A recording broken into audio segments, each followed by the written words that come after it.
Welcome to TNPSC லட்சிய விதைகள் channel. இன்னைக்கு இந்த வீடியோவில் நம்ம என்ன பார்க்க போகிறோம் அப்படின்னா 7th தமிழ் இயல் 4 மற்றும் 5 இருக்கக்கூடிய இம்பார்ட்டன்ட் பாக்ஸஸ் நூல்வெளி ஆசிரியர் குறிப்பு தான் பார்க்க போகிறோம். எதற்காக இந்த சீரீஸ் நம்ம ஸ்டார்ட் பண்ணியிருக்கோம் அப்படின்னா, அதாவது தமிழில் வந்து ஒரு 100 கொஷின்ஸ் வரும். அதில் 45 to 50 கொஷின்ஸ் பார்த்தீங்க அப்படின்னா, அதாவது நூல்வெளி ஆசிரியர் குறிப்பு இந்த மாதிரி இம்பார்ட்டன்ட் பாக்ஸஸ் மட்டுமே இருந்தே கொஷின்ஸ் வரும். ஓகேங்களா, அந்த ஒரு கொஸ்டினை அடிக்க வைக்கணும் அப்படிங்கிற அந்த ஒரு நோக்கத்துக்காகத்தான் நம்ம 6 முதல் 12வது வகுப்பு வரைக்கும் இருக்கக்கூடிய இம்பார்ட்டன்ட் பாக்ஸஸ், அதாவது நூல்வெளி ஆசிரியர் குறிப்பு இது எல்லாமே ஒன் பை ஒன்னாக கொடுக்கறதா சொல்லியிருந்தோம். அதன் அடிப்படையில் கொடுத்துக்கிட்டு இருக்கோம். இது வரைக்கும் யாரும் ப்ரீவியஸ் வீடியோக்கள் பார்க்கல அப்படின்னா பாருங்கள், நான் லிங்க் டிஸ்கிரிப்ஷனில் தரேன். இன்னைக்கு வந்து என்ன டாபிக் பார்க்க போகிறோம் அப்படின்னு பார்த்தீங்கன்னா, ஆழ்கடலின் அடியில் அப்படிங்கிற அந்த ஒரு டாப்பிக்கோட நூல்வெளி பார்க்க போகிறோம். ப்ளஸ் வந்து பாரதிதாசனுடைய டாபிக் பார்க்க போகிறோம். ப்ளஸ் வந்து நாலடியாரோட நூலோட நூல்வெளி குறிப்பு பார்க்க போகிறோம். ஓகே, இதாவது பார்த்தீங்க அப்படின்னா ஆழ்கடலின் அடியில் அப்படிங்கிற அந்த ஒரு கதை. இந்த கதை வந்து ஃப்ரீயாக இருக்கிறப்ப நீங்கள் படித்து பாருங்கள், நல்லாயிருக்கும். ஓகேங்களா, இந்த கதை எழுதியவர் யார் அப்படின்னா ஜூல்ஸ் வெர்ன் அப்படிங்கிறவர் தான். இவரை வந்து என்ன சொல்கிறாங்க அப்படின்னா அறிவியல் புனைக்கதைகளின் தலைமகன் அப்படின்னு சொல்லுவாங்க. இந்த புனைக்கதை அப்படின்னா என்ன அப்படின்னா ஒரு கற்பனை கதை, உண்மை இல்லாத கதை. இதைத்தான் என்ன சொல்லுவாங்க அப்படின்னா புனைக்கதை அப்படின்னு சொல்லுவாங்க. இந்த அறிவியல் புனைக்கதைகளோட தலைமகன் ஜூல்ஸ் வெர்ன் அவர்கள். இவர் எந்த நாட்டைச் சேர்ந்தவர் அப்படின்னா பிரான்ஸ் நாட்டைச் சேர்ந்தவர் ஜூல்ஸ் வெர்ன் அவர்கள். ஓகே, அடுத்து பார்த்தீங்க அப்படின்னா இந்த அறிவியல் கண்டுபிடிப்புகள் பல கண்டுபிடிப்பதற்கு முன்பே அவற்றை பற்றி தமது புதினங்களில் எழுதியவர். ஓகேங்களா, அதாவது இப்போ ரீசெண்டாக நம்ம ஒரு அறிவியல் கண்டுபிடிப்பு ஒன்று நடந்திருக்கு அப்படிங்கிற பட்சத்தில் அதை வந்து அவர் நூல் எழுதும் போதே அதை மேற்கோள் காட்டியிருப்பார். ஓகேங்களா, இந்த மாதிரி அறிவியல் கண்டுபிடிப்புகள் பல கண்டுபிடிப்பதற்கு முன்பே அவற்றை பற்றி தமது புதினங்களில் எழுதியவர் தான் ஜூல்ஸ் வெர்ன் அவர்கள். ஓகே, இவர் எழுதிய புதினங்களில் ஒரு முக்கியமான புதினங்கள் ஒரு 2 இருக்குது. என்ன அப்படின்னா 80 நாளில் உலகத்தை சுற்றி அப்படிங்கிற அந்த ஒரு புதினம். ப்ளஸ் பார்த்தீங்க அப்படின்னா பூமியின் மையத்தை நோக்கி ஒரு பயணம் அப்படிங்கிற உள்ளிட்ட பல புதினங்களை படைத்துள்ளார். ஓகேங்களா, இதில் பார்த்தீங்க அப்படின்னா இவர் எழுதிய ஆழ்கடலின் அடியில் என்னும் புதினம் குறிப்பிடத்தக்க ஒன்று. அதன் மொழிபெயர்ப்பின் சுருக்கம் நமக்கு பாடமாக கொடுக்கப்பட்டுள்ளது. ஓகேங்களா, ஃப்ரீயாக இருக்கிறப்ப படித்து பாருங்கள். இந்த கதை வந்து நல்லா இன்ட்ரெஸ்டிங்காக இருக்கும். ஓகே, நெக்ஸ்ட்டு பார்த்தீங்க அப்படின்னா பாரதிதாசன் அவர்கள். ஓகே, இந்த பாரதிதாசன் பார்த்தீங்க அப்படின்னா தமிழ் மொழியின் மீது தீராத அன்பும் காதலும் கொண்டவர். அதை போலவே தமிழர்கள் எல்லா துறையிலும் முன்னேறணும், தமிழ் மக்கள் அறிவார்ந்த சமூகமாக வரணும் அப்படின்னு வந்து தமிழ் மொழியின் மீதும் தமிழர் மீதும் அன்பு கொண்டவர் தான் பாரதிதாசன் அவர்கள்.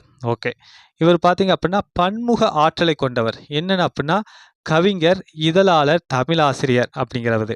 ஓகேங்களா, கவிஞர் தெரியும், இதழாளர் குயில் அப்படிங்கிற அந்த ஒரு இலக்கிய இதழை நடத்திட்டு வந்தார்.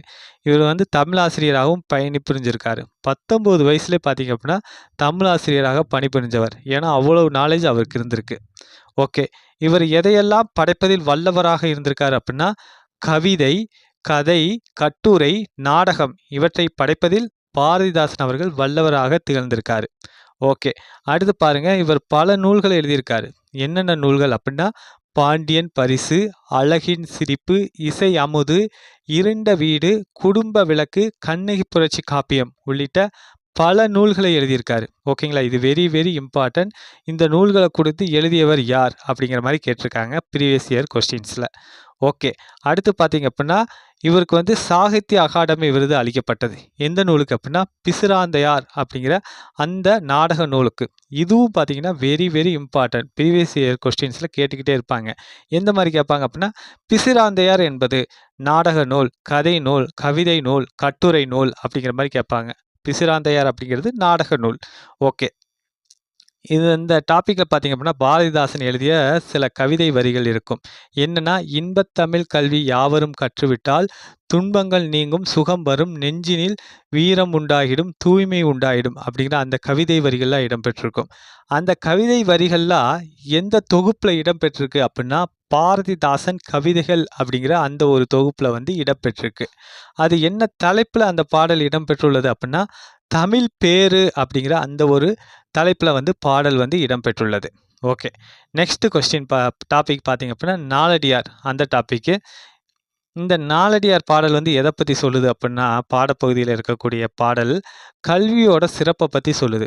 ஒருவர் தம் குழந்தைகளுக்கு சேர்த்து வைக்க வேண்டிய செல்வம் என்ன அப்படின்னா, கல்வி தான். மற்ற எதுவுமே செல்வம் ஆகாது அப்படிங்கிற அந்த உயரிய கருத்தை சொல்லக்கூடியதாக விளங்குது இந்த பாடல். ஓகே. இதோடைய நூல்வழி பார்ப்போம். இந்த நாலடியார் அப்படிங்கிற அந்த ஒரு நூலை எழுதியவர் யாரு அப்படின்னா, சமண முனிவர்கள் பலரால் எழுதப்பட்ட நூல் தான் பார்த்தீங்க அப்படின்னா, நாலடியார் அப்படிங்கிறது. ஓகே. இந்த நூல் பார்த்தீங்கன்னா, 14 கீழ்க்கணக்கு நூல்களுள் ஒன்று. ஓகே. 14 மேல்கணக்கு நூல்கள்னா, சங்க காலத்து நூல்கள் 8 தொகை 10 பாட்டு. இது எல்லாமே 14 மேல்கணக்கு நூல். 14 கீழ்க்கணக்கு நூல் அப்படின்னா என்ன அப்படின்னா, அதை தவிர்த்து 8 தொகை 10 பாட்ட தவிர்த்து வர பிற நூல்கள் எல்லாமே 14 கீழ்க்கணக்கு நூல்கள். ஓகே. இந்த நாலடியார் வந்து எத்தனை வெண்பாக்களால் ஆனது அப்படின்னா, 400 வெண்பாக்களால் ஆனது. ஓகே. இது பார்த்தீங்க அப்படின்னா, இதுக்கு வழங்கக்கூடிய சிறப்பு பெயர்கள் என்னென்ன அப்படின்னா, நாலடி 400 வேளாண் வேதம் என்னும் அழைப்பர் நாலடியாரை. Very very important. இந்த கொஸ்டின்ஸ்லாம் ப்ரீவியஸ் இயர்ல கேட்டிருக்காங்க. நாலடி 400 வேளாண் வேதம் என அழைக்கப்படும் நூல் எது? அப்படிங்கிற மாதிரிலாம் கேட்டிருக்காங்க. ஓகே. அடுத்து பார்த்தீங்க அப்படின்னா, திருக்குறள் போன்றே நாலடியாரும் 3 பகுப்புகளை கொண்டுள்ளது. என்னென்ன பகுப்பு அப்படின்னா, அறம், பொருள், இன்பம் அப்படிங்கிற 3 பகுப்புகளை கொண்டுள்ளது. இந்த நூல் பார்த்தீங்க அப்படின்னா, திருக்குறளுக்கு இணையாக வச்சு போற்றப்படுறத தான் என்ன சொல்றாங்க அப்படின்னா, 4ம் 2ம் சொல்லுக்குறுதி அப்படின்னு சொல்றாங்க. 4னா நாலடியார், 2னா திருக்குறள். ஓகேங்களா? ஆலும் வேலும் பல்லுக்குறுதி, 4ம் 2ம் சொல்லுக்குறுதி அப்படிங்கிற அந்த சொற்றொடரே இதை பேஸ் பண்ணி தான் கொண்டு வரப்பட்டுள்ளது. ஓகே. நம்ம வந்து 3 டாபிக்ஸ் பார்த்துட்டோம். இதுவரைக்கும் நீங்க சப்ஸ்கிரைப் பண்ணாம பார்த்துக்கிட்டு இருந்தா, சப்ஸ்கிரைப் பண்ணிட்டு பாருங்க. உங்க ஃப்ரெண்ட்ஸுக்கும் ஷேர் பண்ணுங்க. மீண்டும் அடுத்த வீடியோவில் சந்திப்போம். Thank you.